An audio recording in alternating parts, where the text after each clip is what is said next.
পিরোজপুরে কিছুক্ষণ পরেই শুরু হবে এনসিপির জুলাই পদযাত্রা। জেলার কেন্দ্রীয় শহীদ মিনার থেকে পথসভা শুরু হওয়ার কথা রয়েছে। এ বিষয়ে আরো জানাতে আমাদের সাথে যোগ দিচ্ছেন শফিউল মিল্লাত।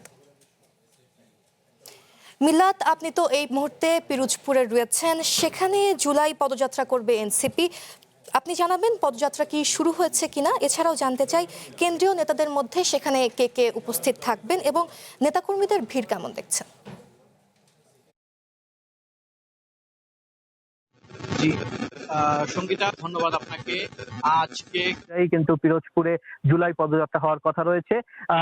সেই ধারাবাহিকতায় কিন্তু পিরোজপুরে কেন্দ্রীয় নেতারা ইতিমধ্যে এসেছেন। গতকাল রাতেই কিন্তু কেন্দ্রীয় নেতারা পিরোজপুরে সার্কিট হাউসে পৌঁছেছেন এবং আজকে বিকেল 4টায় শহরের সি অফিস চত্বর থেকে কিন্তু কেন্দ্রীয় এই যে কর্মসূচি, তাদের যে পদযাত্রা, সেটি হওয়ার কথা ছিল। তবে সকাল থেকেই বৈরী আবহাওয়ার কারণে কিন্তু এখানে এই যে পিরোজপুরের পদযাত্রাটি পিছিয়ে দেওয়া হয়। 1 ঘন্টা পিছিয়ে বিকেল 5টায় কিন্তু পদযাত্রা তারা পদযাত্রা করবেন এমনটি আমাকে জানিয়েছেন এখানকার যারা নেতাকর্মীরা রয়েছেন, স্থানীয় নেতাকর্মীরা। তবে একটি বিষয় জানিয়ে রাখি, যেটি হচ্ছে যে এই যে পদযাত্রাকে কেন্দ্র করে কেন্দ্রীয় নেতা এনসিপির যিনি মুখপাত্র রয়েছেন হাসনাত আব্দুল্লাহ, তিনি কিন্তু আজকে এসেছেন। পাশাপাশি এনসিপির যুগ্ম আহ্বায়ক আলী আহসান জুনায়েদ এবং সরোয়ার তুষার, এই দুইজনও কিন্তু এসেছেন। তবে আসিফ মাহমুদ, সজীব ভুইয়া এবং মাহমুদা মিতু, তাদের আসার কথা রয়েছে। তারা কিন্তু এখন পর্যন্ত পিরোজপুরে পৌঁছাননি। তবে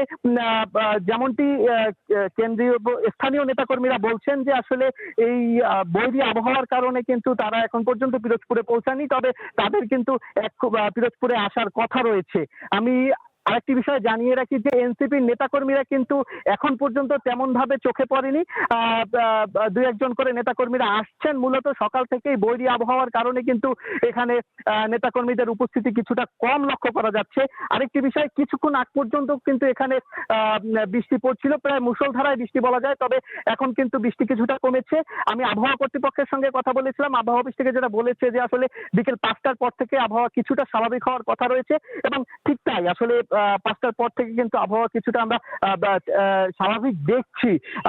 এখানে যারা নেতাকর্মীরা রয়েছেন, আমি এনসিপির পিরোজপুর জেলার সদস্য সচিব মাইনুল হাসান মুন্না, আমি তার সঙ্গে কথা বলেছিলাম। তারা যেটা বলছেন যে আসলে তারা আজকে বিকেল 5টার মধ্যেই কিন্তু এই পদযাত্রা শুরু করবেন।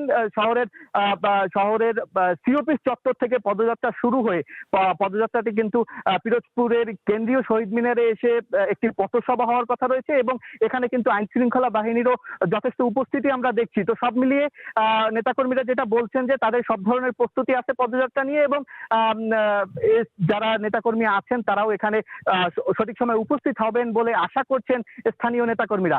তো এনসিপির জুলাই পদযাত্রা থেকে পিরোজপুরে এই ছিল আমার কাছে সর্বশেষ। মিল্লাত, ধন্যবাদ আপনাকে।